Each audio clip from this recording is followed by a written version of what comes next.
Un cordial saludo a todos los oyentes de Radio María. Un día más, con la gracia del Señor, proseguimos el comentario del Catecismo de nuestra Madre la Iglesia. Estamos en el apartado El sentido de la muerte cristiana. Ayer habíamos comenzado el comentario de los dos primeros puntos y hoy vamos a finalizarlo con el punto 1012 al 1014. Son 3 puntos pues en los que se completa la explicación que ya comenzamos a dar sobre el sentido de la muerte cristiana. Dice el 1012: la visión cristiana de la muerte se expresa de modo privilegiado en la liturgia. Pero antes de hacer referencia al prefacio de los difuntos, se nos ofrece aquí un texto, el de 1 Tesalonicenses, capítulo 4, versículo 13 al 14. Hermanos, no queremos que estéis en la ignorancia respecto de los muertos, para que no os entristezcáis como los demás que no tienen esperanza. Porque si creemos que Jesús murió y resucitó, de la misma manera Dios llevará consigo a quienes murieron en Jesús. Es decir, es la palabra de Cristo, el testimonio de Cristo de lo que aconteció con su muerte y resurrección, pues es un motivo para la esperanza. Y dice aquí, no queremos que os entristezcáis como aquellos que no tienen esperanza, porque ciertamente la muerte es muy triste para quien no tiene esperanza, vamos a ser claros. La muerte es muy triste, porque uno puede llegar a hacerse el siguiente planteamiento, ¿no? ¿Para qué ilusionarse en esta vida? ¿Para qué ilusionarte si luego todo va a terminar en la nada? Incluso puede decir, ¿para qué amar? ¿Para qué amar si luego la muerte te va a provocar un desgarrón tremendo? Cuanto más ames, más vas a sufrir luego, porque luego la muerte te lo van a quitar todo. Claro, cuando uno vive la muerte sin esperanza, se puede hacer estos planteamientos, y que son planteamientos serios, claro, porque ¿qué sentido tiene la muerte si todo acaba en la nada? ¿Para qué tanta lucha? ¿Para qué tantas ilusiones? Ahora, pues venga, comamos y bebamos que mañana moriremos, ¿no? O sea, que es que, claro, la muerte sin esperanza lleva a plantear si verdaderamente merece la pena, pues, luchar tanto en la vida y ilusionarse incluso, ¿no? Ilusionarse. Y muchas personas que se han hecho este tipo de preguntas porque no tenían fe y porque no tenían esperanza, pues bueno, han acabado en suicidio. Es que la cosa es muy seria. Yo me atrevería a decir que la muerte es tristísima y el hecho de que si uno no tiene fe, no es que únicamente no tenga sentido su muerte, es que tampoco tiene sentido su vida, ojo. Porque entonces habría que decir es que estamos mal hechos. El que no tenga fe tendría que sacar una conclusión más o menos diciendo, pues la evolución se ha equivocado con el hombre. Se ha equivocado porque si decía Darwin, ¿no? Pues en aquella teoría evolucionista, decía que en la evolución las especies se adaptaban a su entorno, que la evolución consistía en la adaptación de las especies al entorno. Bueno, pues que la evolución se ha equivocado con el hombre, porque al hombre le ha dado un deseo de vivir, le ha dado un deseo de inmortalidad, le ha dado un no conformarse únicamente pues con lo que en esta vida somos capaces de alcanzar, para luego tener que acabar en la frustración. Que es como si dice uno, bueno, la evolución se ha equivocado, porque ¿para qué ha construido un coche que es capaz de correr a 250 por hora si luego al final se tiene que estrellar en una pared? O sea, ¿para qué correr tanto si luego resulta que se va a acabar todo en la muerte? Pues parece como, es que si todo acaba en la muerte, hay muchos motivos para la desesperanza. La muerte es muy triste para quien no tiene esperanza en el más allá de esta vida. Porque, ¿no? Pues porque lleva a una intrascendencia en las cosas que hacemos, una intrascendencia, pues bueno, que es muy fuerte, de muy poco consuelo. Puede servir frases que se dicen de que, bueno, pues tu recuerdo estará en tus hijos y en tus nietos. Tus hijos y tus nietos guardarán tu recuerdo. Sí, se olvidarán de ti bien pronto, más bien habrá que decir. o guarda o planta un árbol para que en él se conserve tu memoria. Pues vaya estupidez. O como hacían algunos megalómanos, ¿no? Voy a hacer una construcción, voy a hacer un monumento que recuerde la memoria de esta persona. Bueno, ¿y a mí de qué me sirve eso? Si yo no existiese, si yo me reduzco a la nada, ¿a mí de qué me sirve que haya un monumento que recuerde que existió ahí una persona? No sirve de nada. O sea que esas formas de intentar consolarse, pues no sirven absolutamente de nada. El caso es que uno dice, pues es verdad, o sea, es que la muerte es muy triste. La muerte es muy triste para aquellos que no tengan esperanza, para aquellos que no tengan fe. Tienen muchos motivos, ¿no?, para afligirse. Ahora bien, ese texto de Tesalonicenses nos dice, es que no queremos que os entristezcáis como los que no tienen esperanza porque no conocen a Jesucristo. Porque no se dan cuenta que eso, ¿no?, que ha acontecido en Jesucristo va a acontecer en nosotros. Lo que vemos en Cristo, lo que hemos visto en Cristo, esa será nuestro destino. En Cristo hemos visto que el grano de trigo, y eso fue su cuerpo, el cuerpo de Cristo, el grano de trigo murió para vivir. En Cristo hemos visto que su sufrimiento no es inútil, que fue como un dolor de parto. Un dolor de parto. Fue un morir para vivir. En Cristo hemos visto que los 3 días que estuvo él en el sepulcro, que su cuerpo estuvo en el sepulcro, mientras que tenía lugar ese misterio pues del descenso, de que el alma de Jesús, el alma humana de Jesús no unida al Verbo, descienda al lugar de los muertos, para rescatar a todos los justos del Antiguo Testamento que habían muerto junto con Adán, ¿no?, y estaban esperando su rescate, pero mientras tanto el cuerpo de Cristo estuvo por 3 días en el sepulcro. Bien, pues eso que le aconteció a Jesucristo también es nuestro destino. También nosotros estamos llamados a tener esa separación de alma y cuerpo, y los 3 días que el cuerpo de Jesús estuvo en el sepulcro coinciden con el tiempo que nuestro cuerpo estará en el sepulcro hasta que finalmente tenga lugar la parusía, la venida de Cristo, y resucitemos. En Cristo fueron 3 días. Nosotros pues pensamos lógicamente, ¿no?, pues que serán más el tiempo que transcurra hasta la parusía de Cristo. Mientras tanto, nuestra alma confiamos en que estará en Dios o purificándose, ¿no?, para poder entrar a ver el rostro de Dios. Pero vemos, por lo tanto, que en Cristo, lo acontecido en Cristo, es para nosotros pues toda una guía, ¿no?, una referencia de cuál es nuestro destino después de la muerte. Si el grano de trigo no cae en tierra y muere, no da fruto. También nosotros necesitamos morir para vivir. Esa ley de la cruz, la ley de la cruz y de la resurrección, también se traslada a nosotros. Parece como si en la misma naturaleza, fijaros bien, como si en la misma naturaleza estuviese reflejada esta ley de la muerte y de la vida. Eso de que las estaciones se sucedan, ¿no?, de que para que venga la primavera, primeramente ha tenido que venir el invierno y después renacen los brotes en la primavera. Es hermoso ver, ¿no?, cómo acontece eso, hay muchos signos en la naturaleza, ¿no?, el mismo lo que ocurre con un grano de trigo, como sembramos un grano y necesita podrirse para luego renacer. En la misma naturaleza parece que se está reflejando esa ley de la muerte para la vida que Jesucristo nos ha dado como esperanza en el más allá. Bien, por lo tanto, nosotros los cristianos, como dice ese texto de Tesalonicenses, tenemos motivos para la esperanza. No podemos entristecernos como los demás, que no tienen esperanza. Nosotros no podemos vivir el acontecimiento de la muerte como si no hubiese acontecido eso en Jesucristo.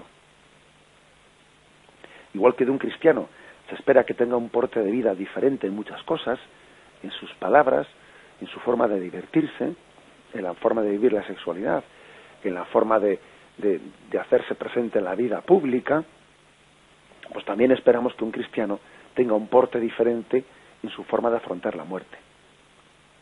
que no quiere decir que para él la muerte no sea dolorosa, que no quiere decir que también para él no, pues la separación de los seres queridos no sea un drama, no quiere decir eso, pero sí quiere decir que nuestro porte y nuestra esperanza en la forma de vivir ese acontecimiento tiene que ser diferente, porque no puede ser que después de que Cristo nos haya mostrado con su muerte y resurrección ese camino, pues nuestra esperanza sea la misma que la de alguien que no cree en Cristo. Pues no puede ser, porque el acontecimiento de Cristo es definitivo, ¿no? Para valorar la vida y para interpretarla desde otro punto, desde otra valoración de los hechos. Por eso, partiendo de este punto, dice, se expresa de un modo privilegiado en la liturgia de la Iglesia. Dice el prefacio de Difuntos: la vida de los que en ti creemos, Señor, no termina, se transforma. Y al deshacerse nuestra morada terrenal, adquirimos una mansión eterna en el cielo. Nos suena esto, ¿no?, de que al deshacerse nuestra morada terrenal, uno de alguna manera, pues cuando comprueba pues que en su salud está fallando, que como decimos popularmente, que ya comienzan las goteras, y cuando no tengo una cosa tengo la otra, etcétera y tal, ¿no? Pues cuando comienzan las goteras, tenemos que ver en ello como un recordatorio del Señor, un recordatorio, pues de que nuestra morada terrenal se está deshaciendo y que tenemos que, digamos, que prepararnos, ¿no? Sencillamente viendo en ello un signo de nuestra llamada a la vida eterna. La enfermedad tenemos que entenderla como un signo de esa llamada. Hay en ello un indicativo de que el Señor nos está llamando. La enfermedad es verdad que también el Señor puede llamar sin enfermedades previas, ¿no? Pero la enfermedad previa, pues es una gracia desde este punto de vista. Vais a ver cómo en el punto 1014, que luego comentaremos, se hace referencia expresamente a ello. Es una ocasión de gracia. Es una ocasión de gracia muy importante, porque el deshacerse de nuestra morada terrenal, pues es darnos cuenta que nosotros estamos llamados para vivir no en este cuerpo mortal, sino en un cuerpo inmortal. Que nuestra morada tiene que ser eterna, ¿no?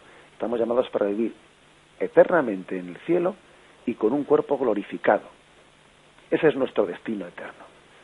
Nuestro destino eterno no es, pues, vivir en esta situación que es precaria, que es de paso, que es que lo que es importantísimo en esta vida es caer en cuenta de que la vida es fugaz, la vida es de paso. Es que eso en teoría lo requete sabemos, ¿no? Pero luego no sé por qué echamos raíces aquí como si fuésemos a estar para siempre. Que hacemos planteamientos de vida como si esto fuese eterno. Que ahí nos equivocamos. Lo que no puede ser es que alguien pues cuando sabe que tiene que estar en un sitio pues un tiempo bastante limitado, se ponga allí, ¿no? Pues a echar raíces y a construirlas, pues su vida y un palacio. Pero hombre, si pasado mañana tienes que partir de aquí, si basta que vivas en una tienda de campaña. ¿Y para qué estás construyendo esto cuando? Es decir, es una imagen, un ejemplo que estoy poniendo, pero a la fugacidad de la vida, lo lógico es que se corresponda a un planteamiento en el que uno no eche raíces, no ponga el apego en esta vida, no ponga su afecto en la obra de sus manos, sino que tenga como si no tuviese, que posea como si no poseyese, que ame esta vida con intensidad pero con libertad de corazón. Y eso la verdad es que es una combinación que nos cuesta entenderla. Amar la vida con intensidad pero al mismo tiempo con desapego del corazón. Las dos cosas al mismo tiempo. Con intensidad sí, porque Dios ha querido que esta vida sea pues ese momento intenso en el que nos estamos labrando la eternidad. Luego no hay que ser pasotas en esta vida, en absoluto. Esta vida es como un terreno, como un tiempo de gracia en el que se está labrando el destino eterno. Luego hay que vivirla con intensidad de amor. Con intensidad de amor, pero al mismo tiempo con libertad de corazón y con desapego. Porque es un vivir y un amar para que todo sea llevado a Dios y para que todo sea transformado en Dios en breve tiempo, en breve tiempo. Por eso este prefacio de difuntos nos recuerda que esta vida se transforma.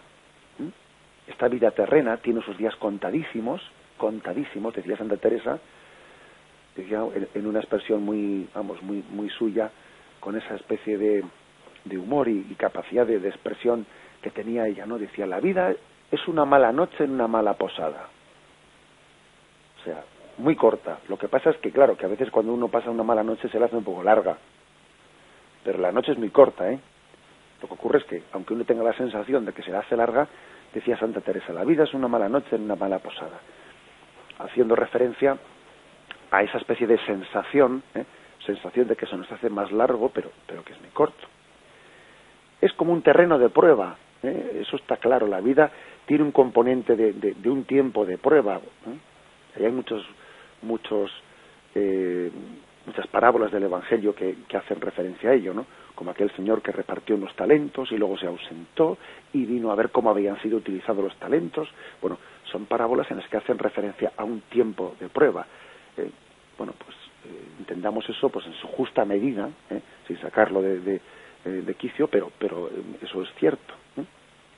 Ese prefacio pues nos recuerda la fugacidad de la vida y que esta vida se transforma y que en esta vida nuestro cuerpo mortal es una morada terrenal y nuestra morada definitiva será gozar de Dios en el cielo con un cuerpo glorioso.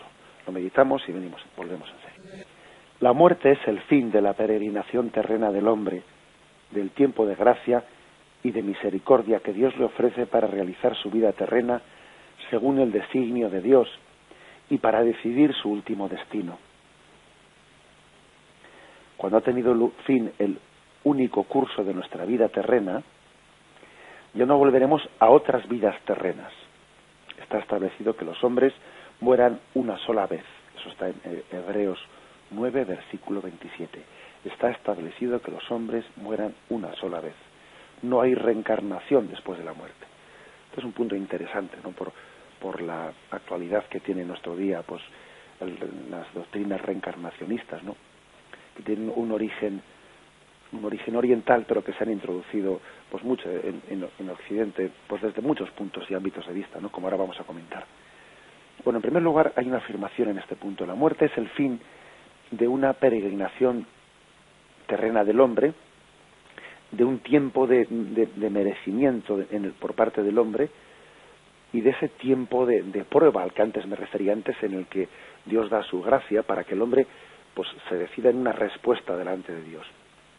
Ese tiempo de gracia, ese tiempo de prepararse para dar una respuesta definitiva a Dios, concluye con la muerte. En la muerte queda fijada la opción del hombre ante Dios. En la muerte queda fijada esa opción.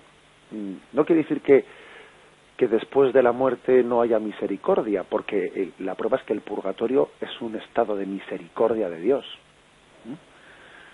El purgatorio es un estado, no tenemos que olvidarnos nunca de ello, El purgatorio es una muestra más de la misericordia del corazón de Cristo, que purifica pues la insuficiencia de la penitencia que hemos tenido en esta vida.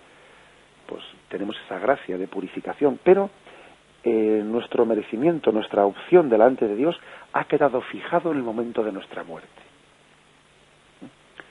Hay muchos textos de la Sagrada Escritura que hacen referencia a ello. Por ejemplo, acordaros de las 10 vírgenes, 5 necias y 5 sensatas. Y las necias, pues, no habían comprado suficiente aceite, ¿no? Y cuando viene el esposo, pues van ellas a por el aceite y ya vuelven y ya era tarde, porque estaban ya las puertas cerradas y no pudieron entrar al banquete de bodas. Ellas llamaban pidiendo que se les abriese y se les dijo, es tarde, es el tiempo de espera ya había concluido, Es decir, eso es una mostrarnos claramente que la muerte fija el tiempo en el que el hombre tiene que fijar su opción delante de Dios, ¿no? Acordaros de ese otro texto que dice: si cuando te acercas al altar Si cuando vas de camino hacia el altar recuerdas que tienes algo contra alguien, deja primero la ofrenda, primero vete, reconcíliate y luego vuelve. Bueno, es un texto que, aunque no esté referido a ese mismo aspecto, habla de que hay ciertas opciones que uno tiene que hacer antes, mientras que va de camino, dice. Primeramente reconcíliate mientras que vas de camino. En esta vida vamos de camino. O acordaros también de la parábola del rico Pulón y del pobre Lázaro, donde Pulón, estando en el fuego del infierno, pedía al padre Abraham, pedía que en ese momento le aliviase con una gota de agua. Y dice, no, ahora es tarde para eso, y entre nosotros y vosotros existe un abismo que es infranqueable. Es decir, muchos textos de la Sagrada Escritura, de una y otra forma, hablan de que en la muerte se fija definitivamente la opción del hombre ante Dios, y que esta vida es el tiempo de gracia en el que el hombre debe de purificarse con el arrepentimiento, con la conversión. El tiempo de conversión termina en esta vida. Después de la vida no hay un tiempo de conversión, hay un tiempo de purificación en el purgatorio, pero el tiempo de conversión está fijado en esta vida, que es el tiempo de merecimiento.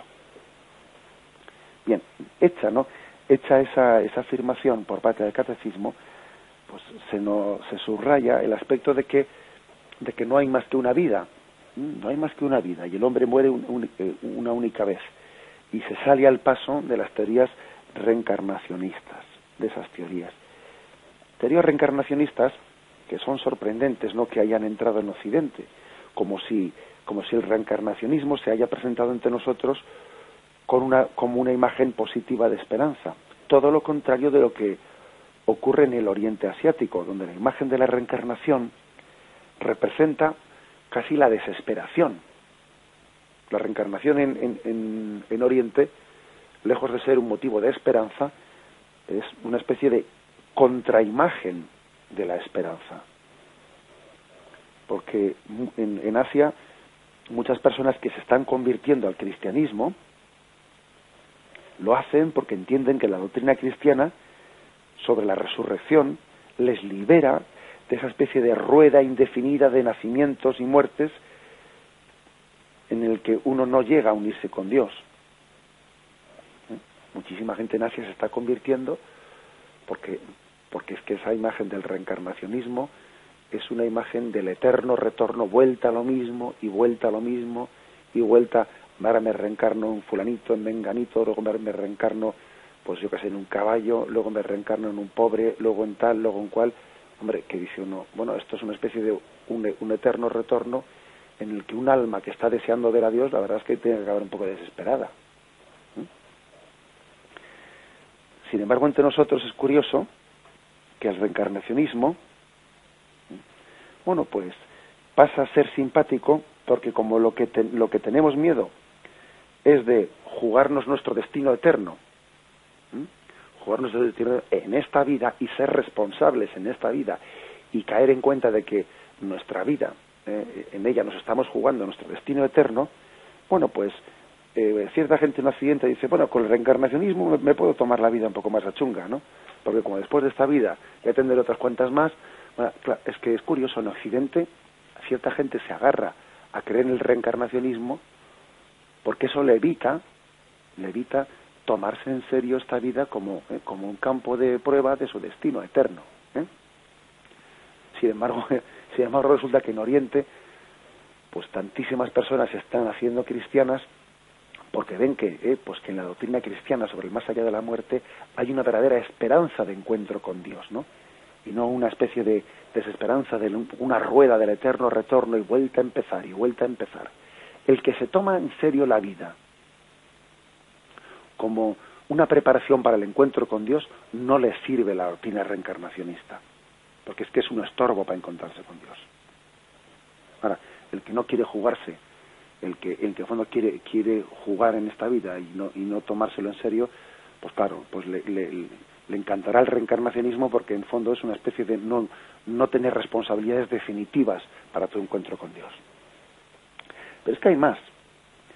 la doctrina de la reencarnación pues hace de estas religiones pues muy vulnerables a aquella acusación que hacía el marxismo a las religiones de ser el opio del pueblo.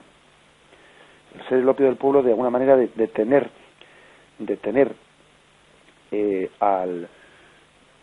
pues engañadas, ¿no?, a las masas para que no construyesen la justicia social aquí. ¿A qué me refiero? Bueno, pues claro, imaginaros lo que es el sistema de las castas en la India. El sistema de las castas en la India está totalmente ligado, claro, a la doctrina reencarnacionista, porque el paria, pues el más pobre de los pobres, él piensa que él en la rueda de la reencarnación pues le ha tocado ser un paria en esta vida, ¿no? Entonces él lo que tiene que hacer es aceptar el ser un paria, aceptar su condición paupérrima, para que a ver si así, teniendo esta aceptación, en la siguiente vida le toca reencarnarse en una clase social un poco superior. Claro, eso sí que es el opio del pueblo. Eso sí que es el opio del pueblo. Ese tipo de religiosidad sí que condena a los pueblos a vivir siempre en la pobreza y a no salir nunca de ella. Las religiones reencarnacionistas carecen de doctrina social en la que el reino de Dios se realiza en este mundo. Y el reino de Dios también conlleva la liberación de la pobreza. Nosotros, en el cristianismo, esa esperanza que tenemos de la vida eterna, la traducimos también en la construcción del reino de Dios en este mundo, luchando contra la pobreza. Luchando contra la pobreza e instaurando el reino de Cristo, ¿no? Pues, y eso evidentemente es imposible que se dé en una imagen reencarnacionista. Pues ¿por qué no? Porque hay un dualismo del fondo. Este es un tercer aspecto que yo quisiera comentar. El reencarnacionismo esconde detrás de él una visión dualista entre lo espiritual y lo material, lo corporal, ¿no?, el cuerpo y el alma. Entonces, todo lo material no está llamado a la salvación, todo lo material en el fondo es malo y lo espiritual es bueno. Entonces el alma tiene que irse desprendiendo del cuerpo como si el cuerpo no fuese yo, como si fuese una cárcel en la que está encerrada el alma. Hay que desprenderse del cuerpo para que llegue un momento en que después de haber ido usando muchos cuerpos, ¿no? Pero vamos a ver, eso es un dualismo, eso es despreciar el cuerpo, eso es olvidar que Dios nos creó hombre, cuerpo y alma, y que tanto el alma y el cuerpo están llamados a la salvación. Eso es olvidar que Dios no se desdice y no se avergüenza de la obra de sus manos, y Dios creó el cuerpo también para la vida eterna. No solo el alma, cuerpo y alma. El yo entero, todo yo estoy llamado a la salvación, cuerpo y alma. Y estas teorías reencarnacionistas pues tienen una visión negativa del cuerpo, como si fuese una especie de de caparazón del que tengo que desprenderse. Pues no, señor. Jesucristo resucitó con su cuerpo glorioso, y nosotros, a imagen de Cristo, estamos llamados también a resucitar con este cuerpo glorificado por Cristo, pero con nuestro propio cuerpo. Por eso, no, pues hay que decir, como dice este punto del catecismo, que es irreconciliable la doctrina cristiana del más allá de la muerte y la visión de la reencarnación, que está muy extendida en nuestros días, que además se ha extendido en ciertos círculos que da un poco la risa, ¿no? Ver cómo hay ciertos actores de cine, etcétera, que como si fuese una especie de teoría de moda, casi mezclándolo con una especie de moda un poco de ciertos círculos un poco así, pues de revistas del corazón, casi a ese nivel. Bueno, pues tenemos que reafirmar nuestra fe en la resurrección, sabiendo que en ella hay una esperanza de vida eterna infinitamente no superior a la que se dan esas religiones orientales, de las cuales el cristianismo está liberando a muchas de esas personas en la predicación de nuestros misioneros pues en Asia. El punto 1014 dice así: la Iglesia nos anima a prepararnos para la hora de nuestra muerte. De la muerte repentina e imprevista, líbranos, Señor, dice la Letanía de los Santos. A pedir a la Madre de Dios que interceda por nosotros en la hora de nuestra muerte, como dice el Ave María, y a confiarnos a San José, patrono de la buena muerte. Dice aquí un texto de la imitación de Cristo, del Kempis. Habrías de ordenarte en toda cosa como si luego hubieses de morir. Si tuvieses buena conciencia, no temerías mucho la muerte. Mejor sería huir de los pecados que de la muerte. Si hoy no estás aparejado, ¿cómo lo estarás mañana? Y también se nos da aquí un texto de San Francisco de Asís. Y por la hermana muerte, loado mi Señor, ningún viviente escapa de su persecución. Ahí sí en pecado grave sorprende al pecador. Dichosos los que cumplen la voluntad de Dios. Este cántico de las criaturas, ¿no?, de San Francisco de Asís. Bien, pues la Iglesia nos llama a prepararnos para la hora de la muerte. Una cosa que pues que en este mundo parece casi escandalosa, porque en este mundo no pienses en eso, sé positivo. Pero bueno, pero ¿cómo positivo? A veces en este mundo se plantea la jubilación pues como una etapa en la que uno a ver cómo disfruta de la vida sin que piense pues en que esa tercera edad pues es también una cercanía y una proximidad a la muerte. Es intentar no pensar en eso, es intentar no pensar en la realidad, porque es que es realidad, lo cual es un planteamiento falso, de mentira. La Iglesia nos llama, sin obsesiones, por supuesto, sin obsesiones y sin angustias, pero nos llama a preparar el momento de la muerte, ¿no?, y a vivir en verdad, y a vivir ante ese acontecimiento con paz, porque uno lo haya ido preparando pues con intensidad, ¿no? O sea, sin angustias y sin no, pero con una paz interior propia de quien afronta un destino que Cristo nos ha labrado, ¿no?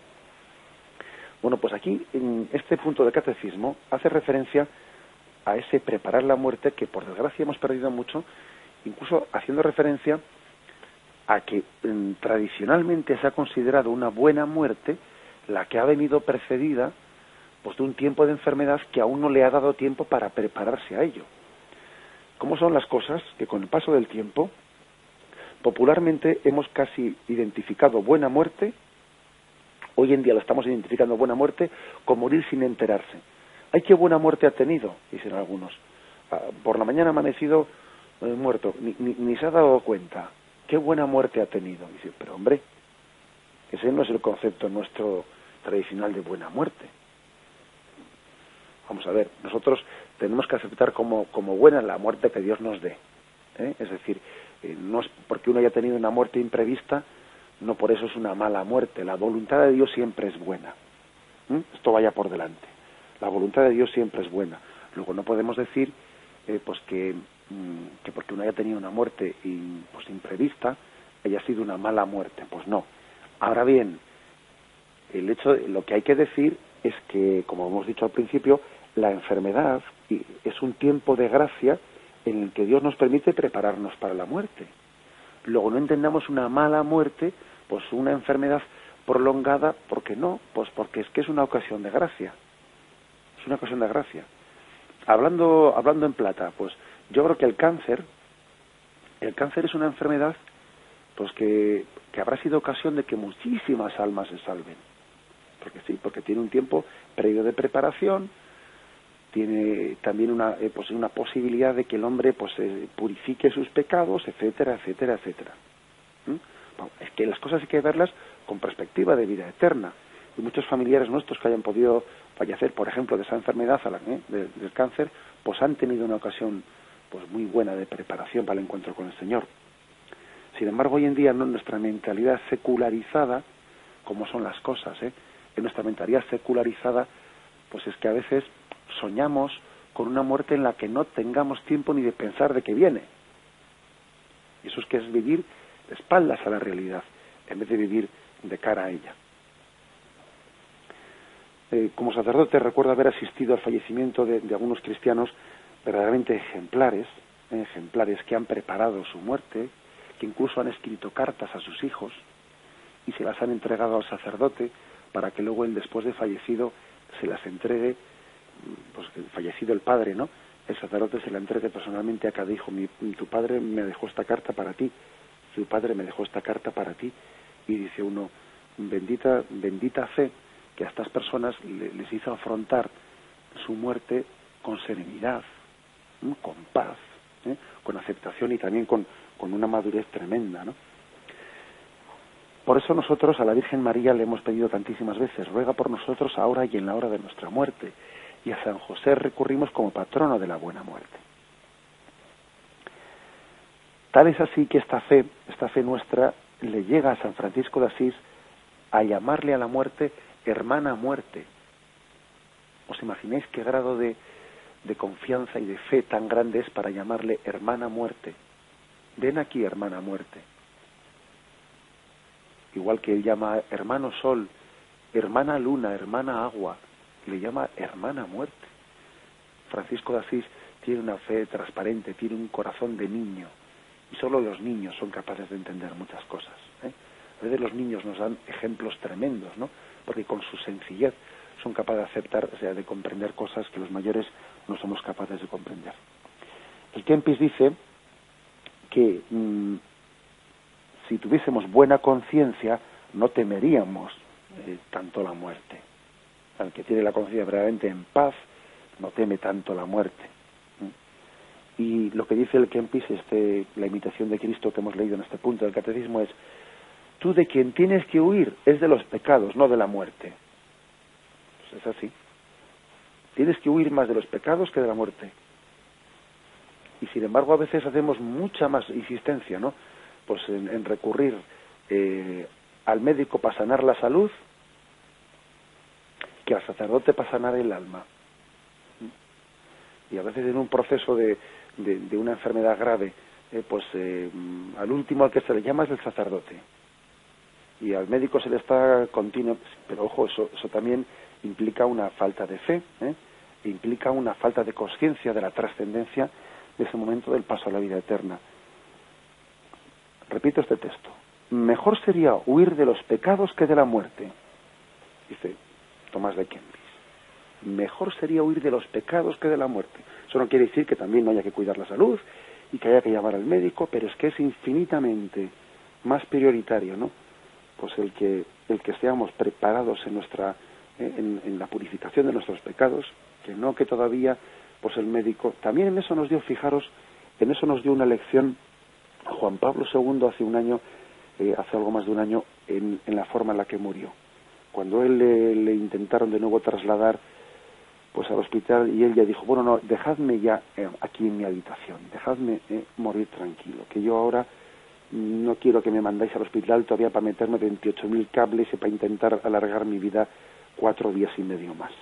Dejadme morir tranquilo, porque lo que verdaderamente él estaba entendiendo, aquel gran siervo de Dios, lo que estaba entendiendo era que él tenía que testificar ante el mundo también lo que era la buena muerte. Juan Pablo II hizo un servicio inmenso a la Iglesia, enseñándonos lo que es una buena muerte. Pocas veces ha habido en la historia de la humanidad una muerte tan pública como fue la de Juan Pablo II, porque toda la Iglesia vivió públicamente su agonía y su muerte. La muerte, lejos de ser algo vergonzoso que se intenta ocultar, que se intenta eludir, que se intenta no pensar en ello, ¿no? O sea, fue vivido públicamente por Juan Pablo II, enseñándonos a morir y recuperando el término de la buena muerte, preparar una buena muerte que teníamos perdido, ¿no? Juan Pablo II fue una gracia de Dios, ¿no?, que nos enseñó no solamente a vivir, sino también a morir. Bien, terminamos, ¿no?, de esta forma el catecismo y concluimos con la bendición de Dios Todopoderoso, Padre, Hijo y Espíritu Santo, descienda sobre vosotros. Alabado sea Jesucristo.